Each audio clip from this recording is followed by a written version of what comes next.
December 31st, 2019, and for those that know what weird clouds look like, this is kind of a strange one. And we have some winds that have picked up. So let's see where it goes. Have a great day. Okay, so still December 31st, 2019.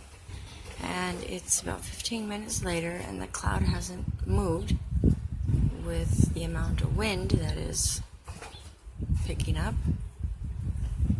It's not moving, it's just disappearing slowly.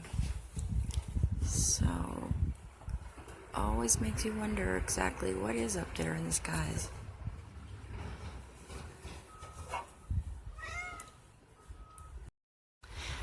December 31st, 2019, and it still hasn't moved. It's just shrinking in size, and it's a half an hour later now. So just wanted to show you that this is not a moving cloud.